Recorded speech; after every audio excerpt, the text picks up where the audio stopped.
فلولا اذ جاءهم بأسنا تضرعوا ولكن قست قلوبهم وزين لهم الشيطان ما كانوا يعملون فلما نسوا ما ذكروا به فتحنا عليهم أبواب كل شيء حتى إذا فرحوا بما أوتوا أخذناهم بغتة فإذا هم مبلسون فقطع دابر قوم الذين ظلموا والحمد لله رب العالمين قل أرأيتم إن أخذ الله سمعكم وأبصاركم وختم على قلوبكم من إله غير الله يأتيكم به انظر كيف نصرف الآيات ثم هم يصدفون صدق اللہ مولانا العظیم۔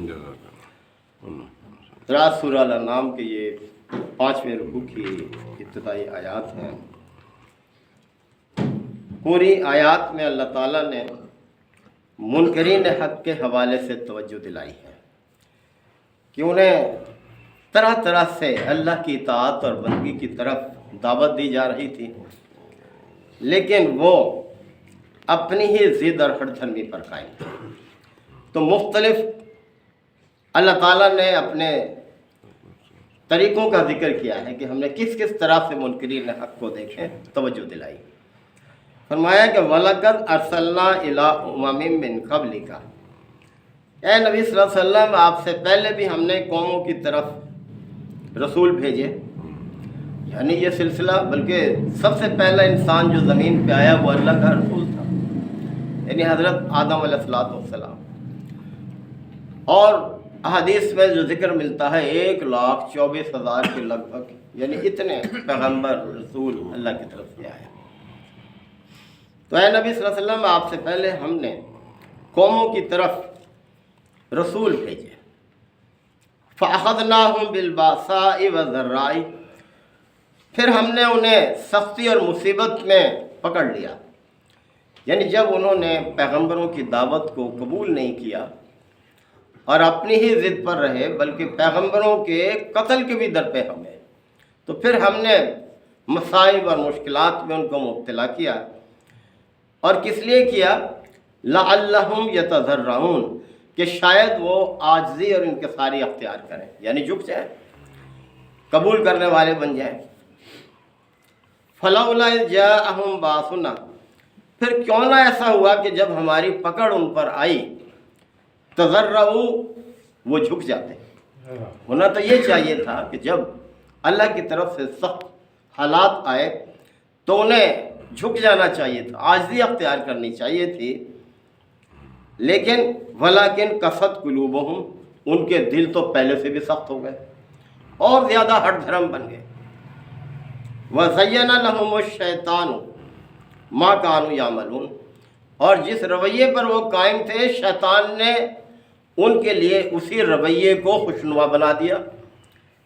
کتنی بدبختی ہے یہ کہ برے اعمال کسی شخص کے لیے خوشنما بن جائے، اور یہ سب کیا ہے؟ یہ شیطان کے حلے ہیں، لوگوں کو اللہ سے دور کرتا ہے، نافرمانی کی طرف لے کر جاتا ہے۔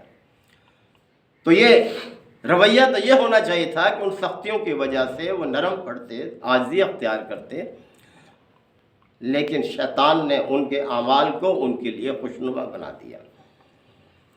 فَلَمَّا نَسُوا مَا ذُكِّرُوا بِهِ، بس جب انہوں نے اس نصیحت کو بھلا دیا جو انہیں کی گئی تھی، جو نصیحت انہیں کی جا رہی تھی، جب اس نصیحت کو انہوں نے بھلا دیا، فتحنا علیہم ابواب کل شیء، تو پھر ہم نے ان پر ہر طرح کی نعمتوں کے دروازے ان پر کھول دیے۔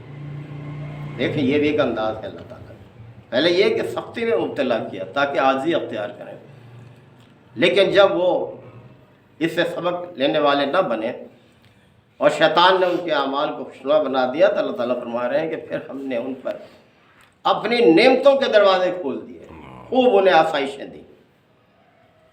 حتیٰ اذا فرحوا، یہاں تک کہ جب وہ مگن ہو گئے، خوش ہو گئے، ان کے اندر ان نعمتوں میں کھو گئے، بما اوتو، جو انہیں دی گئی تھیں، جب وہ نعمتوں میں ہی کھو کر رہ گئے، اخذناہم بغتۃ، تو پھر ہم نے اچانک انہیں پکڑ لیا، یعنی اچانک اللہ کی طرف سے پکڑ ان پر آ گئی۔ فَإِذَا هُمْ مُبْلِسُونَ، اور وہ مایوس ہو کر رہ گئے، یعنی یہ کیفیت ہوئی ان کی۔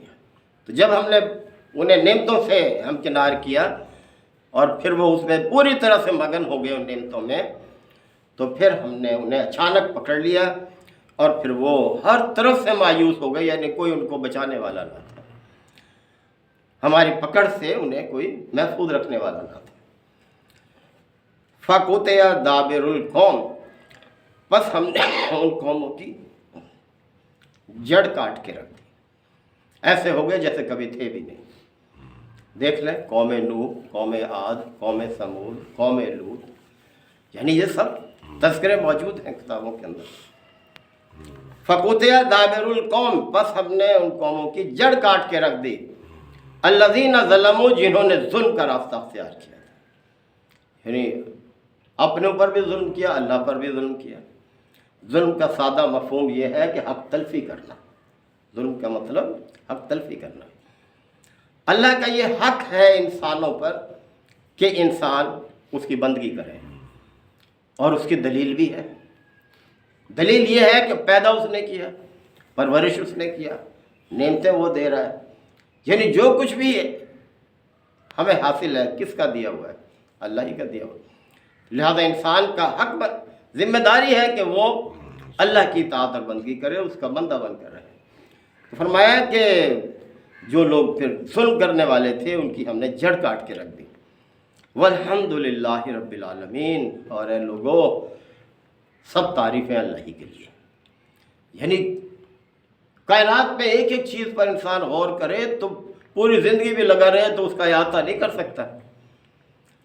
آپ دیکھ لیں ڈاکٹر، ایک آنکھوں کا ڈاکٹر ہے، 5 سال ایک پڑھتا ہے، پھر 5 سال اسپیشلائزیشن کرتا ہے، پھر بھی کہتا ہے کہ بھئی ابھی پوری طرح سے۔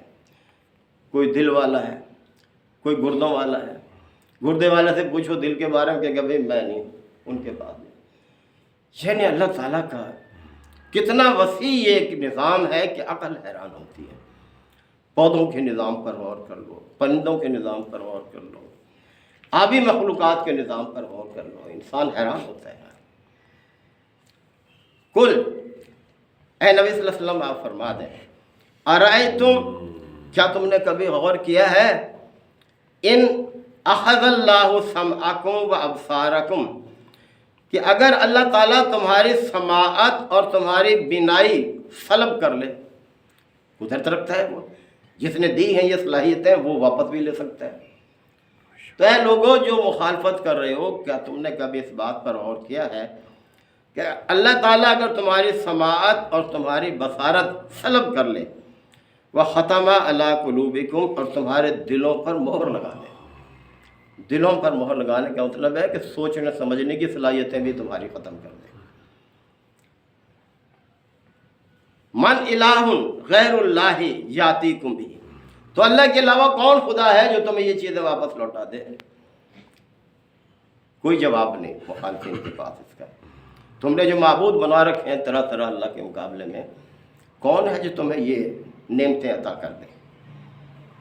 انظر کیف نصرف الآیات، ذرا دیکھو تو صحیح کیسے ہم اپنی آیات ان کے سامنے لاتے ہیں۔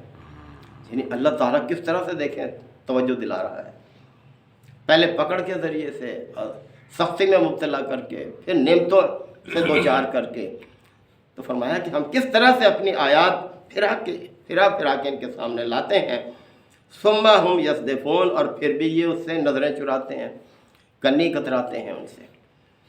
قل ہے نبی صلی اللہ علیہ وسلم آپ فرما دیں، ارائیتکم، کیا تم نے کبھی اس بات پر بھی غور کیا ہے، ان آتاکم عذاب اللہ بغتۃ، کہ اگر اللہ تعالیٰ کا عذاب تم پر اچانک ٹوٹ پڑے، او جہرتاً، یا علل اعلان آ جائے تم پر اللہ کا عذاب، هل یہلک الا القوم الظالمون، تو کیا ظالموں کے علاوہ بھی کوئی ہلاک ہوگا؟ وہی ہلاک ہوں گے جو زیادتی کرنے والے ہیں۔ وما نرسل المرسلین، اور ہم نے جو رسول بھی بھیجے ہیں بس اس کام کے لیے بھیجے ہیں، آگے وہ کام اللہ نے فرمایا کس کام کے لیے، الا مبشرین و منذرین، رسولوں کا کام یہی رہا ہے کہ وہ خوشخبری دینے والے تھے اور ڈرانے والے تھے، یعنی جو دعوت کو قبول کر لیں گے ان کے لیے خوشخبری، اور جو دعوت کو ٹھکرائیں گے ان کے لیے برے انجام کی خبر۔ فمن آمنا، پس جو ایمان لے آیا، واصلح، جس نے اپنی اصلاح کر لی، فلا خوف علیہم ولا هم یحزنون، تو ان کے لیے نہ کوئی خوف ہے اور نہ کوئی رنج ہے، وہ بے فکر ہو جائے۔ خوف ہمیشہ انسان کو مستقبل کا ہوتا ہے، کہیں ایسا نہ ہو جائے، ایسا نہ ہو جائے۔ فرمایا ان کے لیے مستقبل کا خوف نہیں، اور رنج جو ہے وہ ماضی کے معاملات پر ہوتا ہے کہ میں نے یہ کام کیا، نقصان ہو گیا، نہ کیا ہوتا تو اچھا ہوتا۔ تو اللہ تعالیٰ فرما رہے ہیں کہ جنہوں نے ایمان کا راستہ اختیار کیا، اپنی اصلاح کر لی، ان کے لیے نہ کوئی خوف ہے نہ کوئی رنج ہے، آگے بھی منزل ان کی آسان، اور پچھلی جو خطائیں ہیں وہ بھی ختم، ان کے نام آئے ہمارے سے۔ والذین کذبوا بآیاتنا، اور اس کے مقابلے میں جن لوگوں نے ہماری آیات کو جھٹلایا، یمسہم العذاب بما کانوا یفسقون، تو ان کی اس نافرمانی کی پاداش میں انہیں عذاب آ کر رہے گا، بچ ہی نہیں سکتے وہ اللہ کے عذاب سے۔ کل، اے نبی صلی اللہ علیہ وسلم فرما دیے، لا اقول لکم عندی خزائن اللہ، کہ میں تم سے یہ نہیں کہتا کہ میرے پاس اللہ کے خزانے ہیں، کہ میرے قبضے میں ہے اللہ کے خزانے، ولا عالم الغیب، اور نہ ہی میں غیب کا علم رکھتا ہوں، ولا اقول لکم انی ملک، اور نہ ہی میں یہ دعویٰ کرتا ہوں تمہارے لیے کہ میں کوئی فرشتہ ہوں۔ یعنی تم جو طرح طرح کے مجھ سے مطالبے کرتے ہو، میں نے کب کہا ہے کہ میں کوئی فرشتہ ہوں یا زمین اور آسمان کے خزانے میرے اختیار میں ہیں؟ میں نے تو یہ دعویٰ نہیں کیا، میں تو صرف پیغام پہنچانے والا ہوں۔ ان اتبع، میں تو صرف اس چیز کی پیروی کرتا ہوں، الا ما یوحا، جو میری طرف وحی کی جاتی ہے اس کی پیروی کرتا ہوں، یوحا الیہ، جو میری طرف وحی آتی ہے میں تو اس کی پیروی کرنے والا ہوں۔ کل حل یستوی الاعمی والبصیر، اے نبی صلی اللہ علیہ وسلم فرما دیں، کیا بینا اور نابینا برابر ہو سکتے ہیں زمین و آسمان میں؟ بینا سے مراد وہ جنہوں نے رسولوں کی دعوت کو قبول کر لیا، اور اندھے وہ لوگ ہیں جنہوں نے رسولوں کی دعوت کو ٹھکرا دیا۔ افلا تتفکرون، تو کیا تم غور نہیں کرتے، سوچتے نہیں ہو اس کو؟ تو دیکھیں کس طرح سے اللہ تعالیٰ نے منکرین حق کو جھنجھوڑا ہے تاکہ وہ برے انجام سے بچیں۔ اللہ نہیں چاہتا کہ برا انجام کسی کو ہو، اس لیے کہ بڑا بھیانک ہے۔ ذرا تصور کریں، ہمیشہ کے لیے جہنم میں ڈال دیا جائے کسی شخص کو، یعنی انتہائی نہیں ہے۔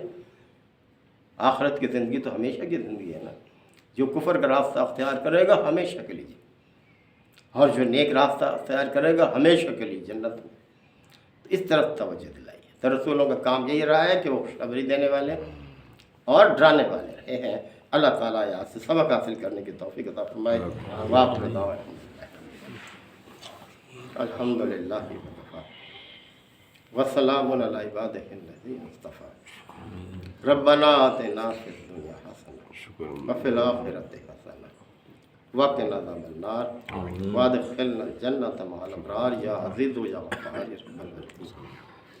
اللہم انک عفو کریم تحب العفو فاعف عنا یا رب اغفر وارحم وانت خیر الراحمین۔